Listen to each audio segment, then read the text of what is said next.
جو دریا میں بھی راستہ بنوا دیتا ہے۔ اللہ پر توکل تو یوسف علیہ السلام کو یعقوب علیہ السلام سے ملوا دیتا ہے۔ اللہ پر توکل تو شدید طوفان میں بھی کشتی نوح پار لگا دیتا ہے۔ کیا ہم اپنے رب پر توکل نہیں کریں گے جو ناممکن کو ممکن کرنے کی قدرت رکھتا ہے؟ ہمیشہ اپنی عقل سے زیادہ اللہ کی ذات پر بھروسہ کرو، کیونکہ اللہ پر پختہ یقین سخت اندھیرے میں روشنی پیدا کر دیتا ہے۔ اللہ پاک کہیں نہ کہیں سے راستہ نکال ہی دیتا ہے، کیونکہ اللہ پاک اپنے بندوں کو پریشان نہیں دیکھ سکتا۔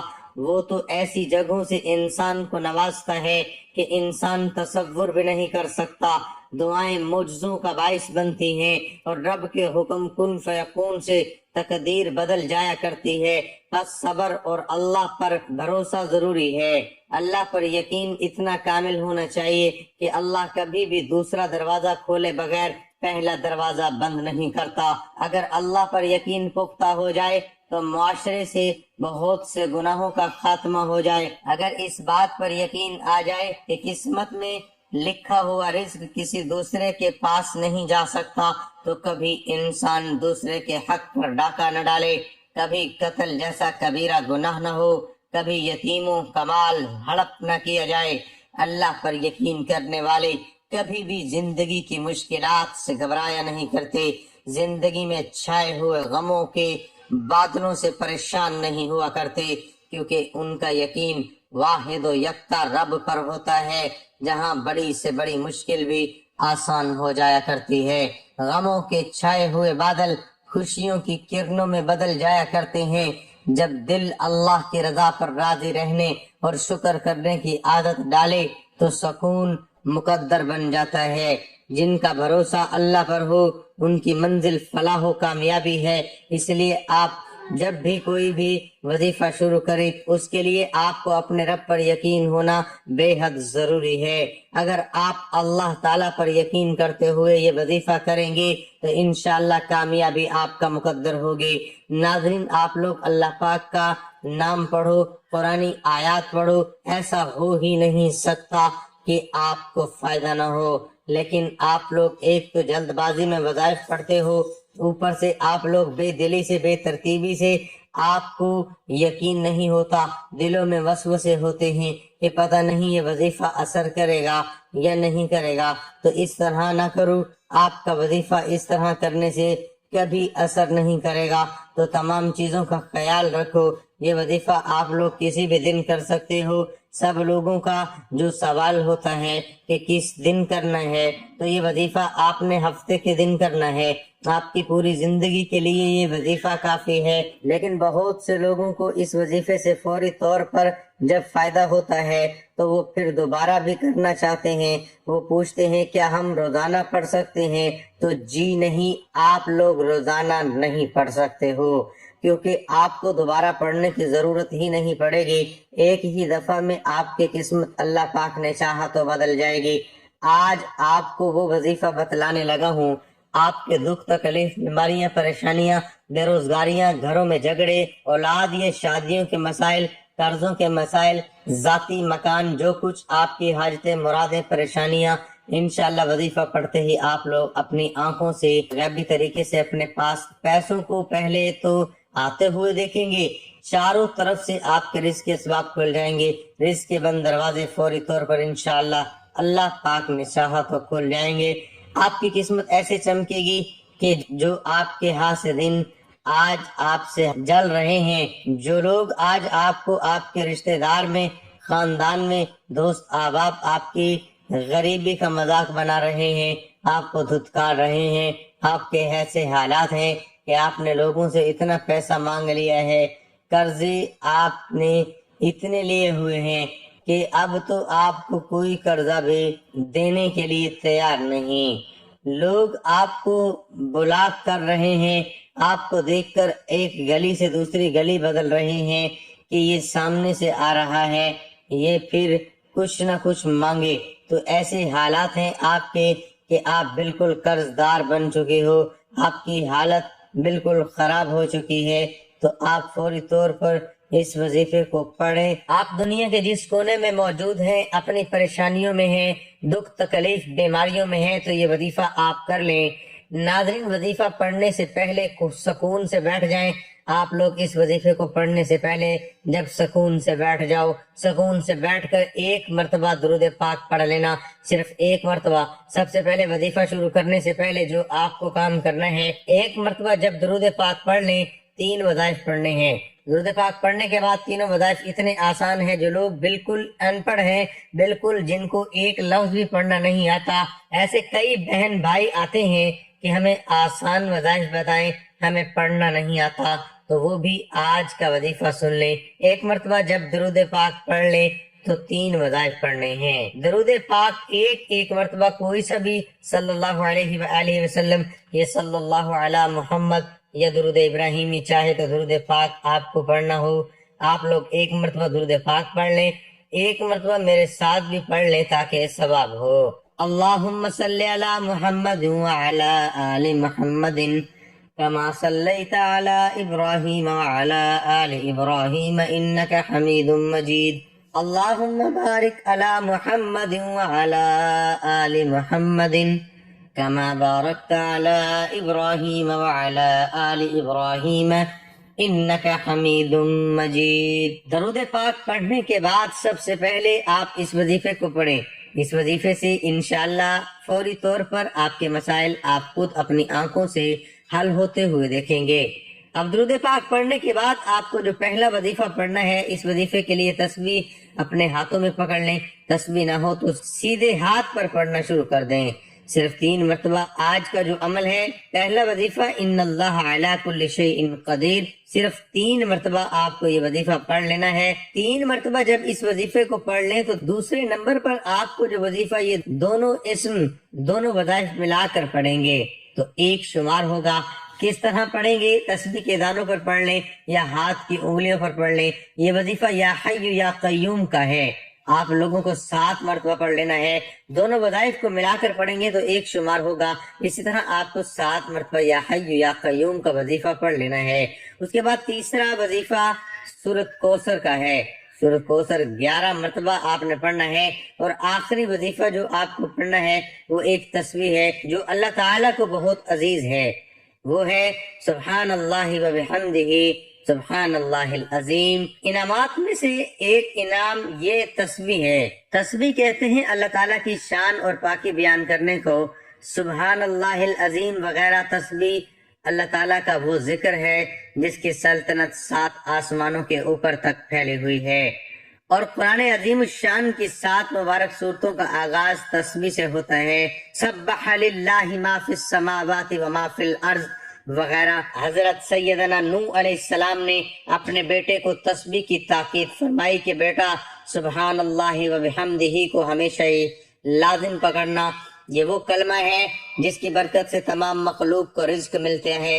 حضرت سیدنا ابو بکر صدیق رضی اللہ عنہ کے پاس ایک بڑے بالوں والا پرندہ لایا گیا، ارشاد فرمایا کہ اس نے تسبیح چھوڑ دی اس لیے پکڑا گیا۔ سبحان اللہ و بحمدہ سبحان اللہ العظیم۔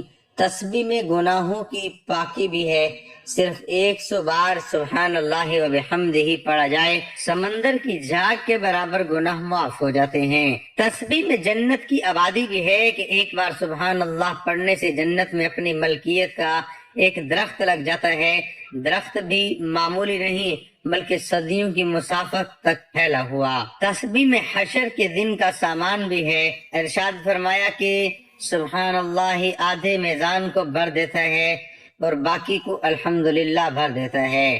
اللہ بزرگ کے پاس ایک شخص نے روزے کی تنگی کی شکایت کی، انہوں نے فرمایا ہر نماز کے بعد سبحان اللہ و بحمدہ۔ وہ صاحب زندہ دل انسان تھے۔ زندہ دل وہ ہوتا ہے جس کے دل میں اللہ تعالیٰ کا ذکر ہو، اور جو دل کی توجہ سے اللہ تعالیٰ کا ذکر کرتا ہے۔ انہوں نے دل کی توجہ سے یہ عمل شروع کیا، مگر 1 ہفتے بعد ان بزرگوں کے پاس آ کر کہنے لگے کہ یہ وظیفہ بند کرنے کی اجازت چاہتا ہوں، کیونکہ اب تو زمین کے خفیہ خزانے بھی نظر آنے لگے ہیں۔ جو لوگ عقل مند ہوتے ہیں وہ خزانوں کے مالک بننے سے ڈرتے ہیں۔ کون سنبھالے، کون اتنی فکر اٹھائے، کون اتنا حساب دے، کون اتنے حقوق ادا کرے. انسان کی ضرورت تو کچھ مال سے پوری ہو جاتی ہے، اس سے زائد مال اس کے لیے ملتا ہے تاکہ انسان اللہ تعالیٰ کے ہاں اس کے ذریعے سے بڑے بڑے درجات حاصل کرے. اگر یہ نیت نہ ہو تو ضرورت سے زیادہ مال انسانوں کو مسلسل ڈستا رہتا ہے، ذلیل اور کمزور کرتا رہتا ہے، پاگل اور نااہل بنا دیتا ہے، بیماریوں اور مصیبتوں میں ڈال دیتا ہے. عرض یہ کر رہا تھا کہ تسبیح بڑی نعمت ہے. اللہ تعالیٰ جس بندے کو اس کی توفیق عطا فرما دے، اللہ تعالیٰ کا اس بندے پر بڑا احسان ہوتا ہے. قرآن مجید میں جگہ جگہ حکم دیا گیا ہے کہ اللہ تعالیٰ کی تسبیح کرو، اور بتایا گیا ہے کہ تسبیح اللہ تعالیٰ کے مقربین کا وظیفہ ہے. ہر تسبیح بندے کو اللہ تعالیٰ کے قریب کرتی ہے. تو آج کے اس عمل میں آخری جو وظیفہ آپ نے پڑھنا ہے وہ یہ ہے سبحان اللہ و بحمدہ سبحان اللہ العظیم. اس کو آپ نے 100 مرتبہ پڑھنا ہے. اس کے بعد اتنا ہی درود پاک پڑھنا ہے جتنا وظیفہ شروع کرنے سے پہلے پڑھا تھا. اس کے بعد ہاتھ اٹھا کر اللہ پاک سے جو بھی حاجت ہو، مراد ہو، پریشانیاں ہوں، اس کے لیے دعا مانگ لیں. انشاءاللہ آپ کے تمام مسائل حل ہو جائیں گے. ناظرین، گزارش ہے کہ اللہ تعالیٰ کے 99 ناموں میں سے کوئی ایک نام کمنٹ میں لکھ کر ضرور شیئر کرے. اللہ ہم سب کا حامی و ناصر ہو، آمین.